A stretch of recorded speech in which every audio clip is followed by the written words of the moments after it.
Gifted Media, Abusia, Yaba, Yatanasi, Yabedi Nkomo, His Excellency John Mahama, Yawono, and Ghana, Mampani, and in same Biaba Betu, watch the one I say, Oba Abibimam Hoya, Paninfua, Edia, Maya Hodon, son, or Momo Modin, now Moha Quam Faswa, or Muyu, a year Musika Sem, and then Yamabia, Yeninano, a year Donald Trump, or year US, a Mampani.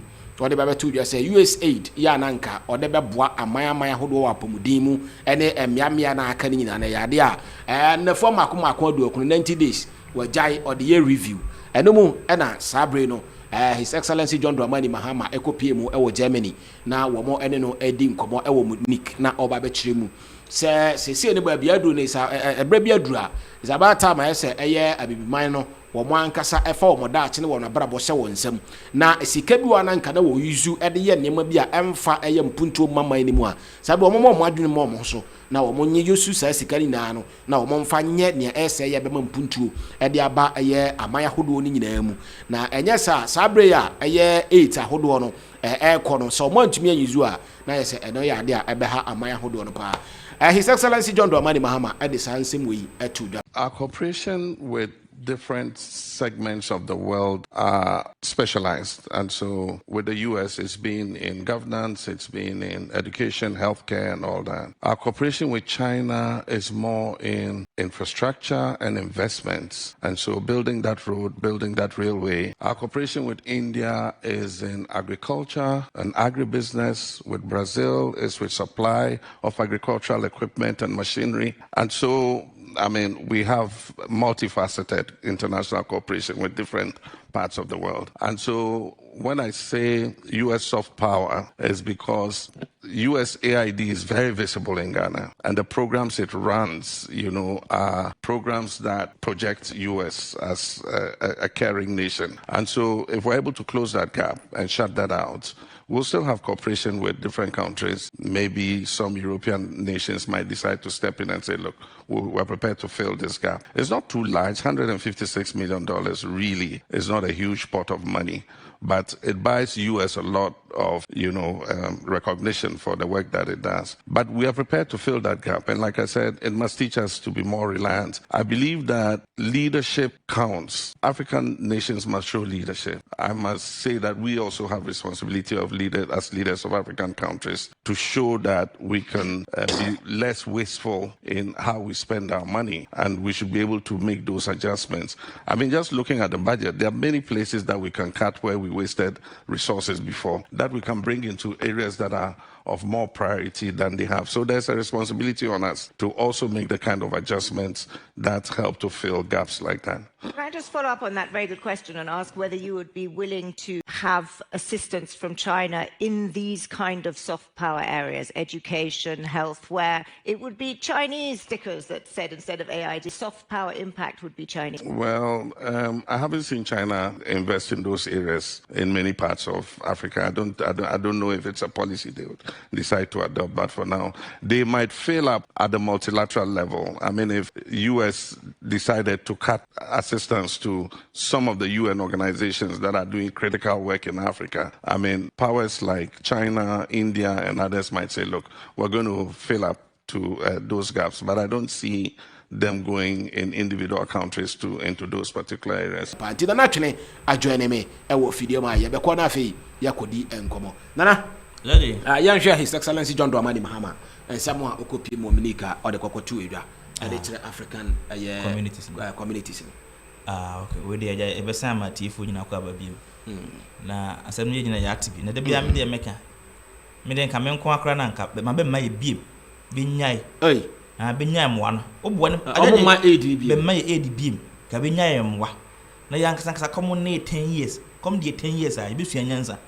So the nipa o me beblebe asebe se wadwene nya adwuma sa wo. Sa.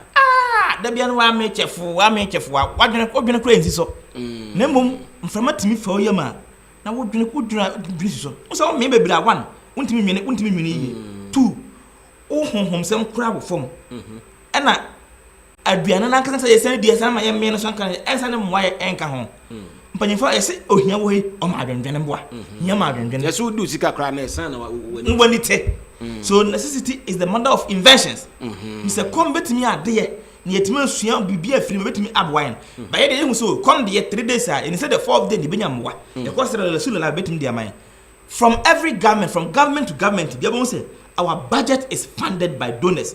Our budget is always funded by grant ya chede you a chede se yemfa so makonhoma a chede yemfa so mobra yemfa chede nyehwe hwefie da wo be gyen fufuo so fufuo tententem no be we no nyina to because wa wo funa wontim kra nidi nsam nyina o maame ayaduane na wie kwa no so wontimi ni na madam ba ka na fa no mrafini no mofli ono kwa German sisi so ya akora no ye gu papa duane so afufuo ne mmekwa ne pa ne nwa na aponchi na me gu pedre se peche papa ndi kakra bia no wa da pa da wontimi ni di o se asem kone akohoma wa bona adwena ha odwena ne ntimi ni di enti baba akora so amobility won de abenonim o di awenam fiade sika wo fie ye mkwasa kasa bi sika wo fie akora nsu hwe na wonu pesika ne ba ka bon sa ni po ye so and say Donald Trump and other foreign nations and this between institutions between si gyina ka say ampa Africa for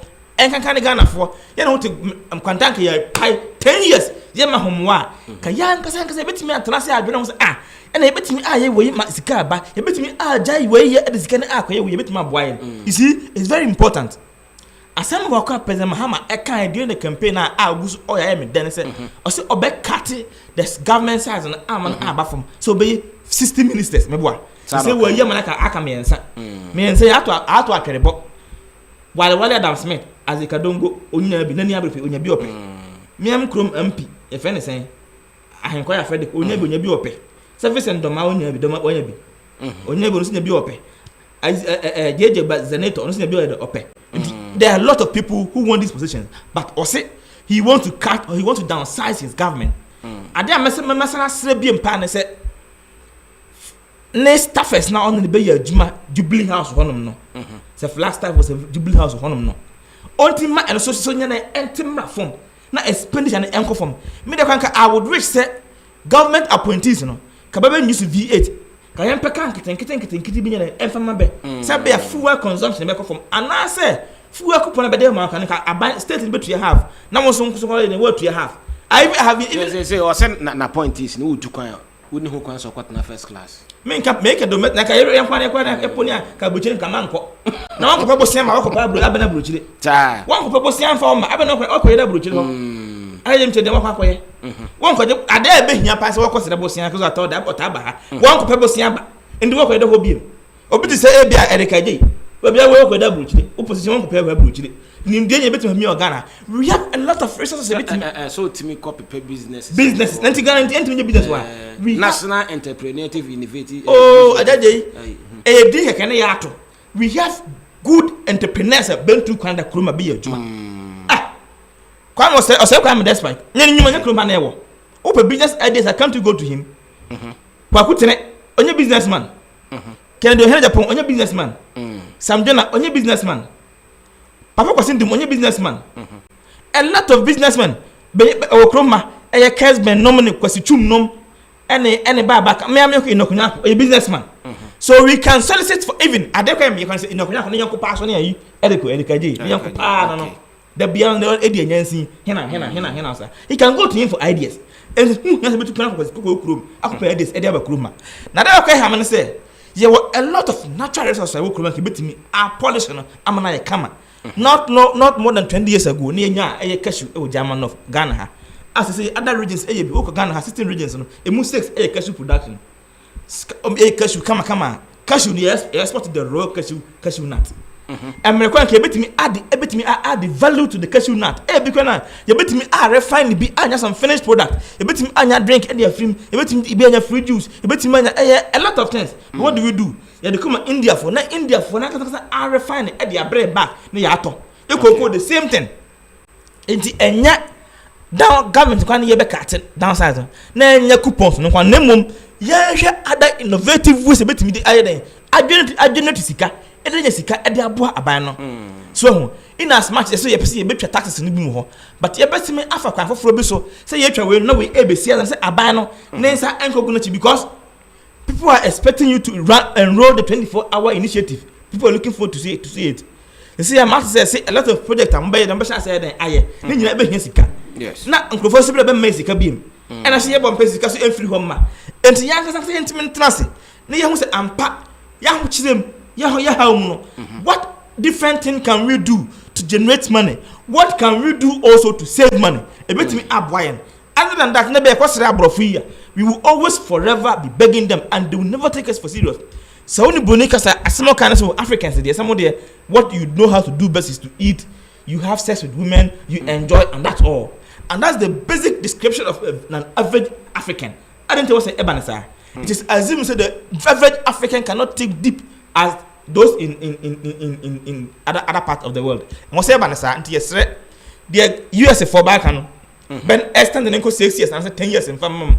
Na Ghana for yen tena yehiam na yen su anyansa wo ampa yen sika yen ni nyina yen fa ni nyina ento we yen fa nkosi national cathedral ne mum ye de baya ade papa ama Ghana benyam fa so afiri na nchirima na eso atimi aboyen yen se betimi aboa dan se da bia na yekosra be bosan yekodje ne ba ma even ya transekra na be me bosan na de hwahwa se ampa Ghana we are credit worthy emtimi de mesa na se de papa na kano on ho so betimi na obetimi abo obetimi ayenfo so ye mpese ye bete se bia de sika no wa kle bia fi ho se de wa sha se kle man for ye mpese ye bete because sika die e ho kro ne ba no ebetimi abo ayen pa. All right, okay, enti na chere se eno asam na twene e na wote ne nka no ye de AC na afei obo notification bell no so na wa subscribe to your YouTube channel no oko aye TikTok a o like na wa share so na afoforo so anya bi na omahwe.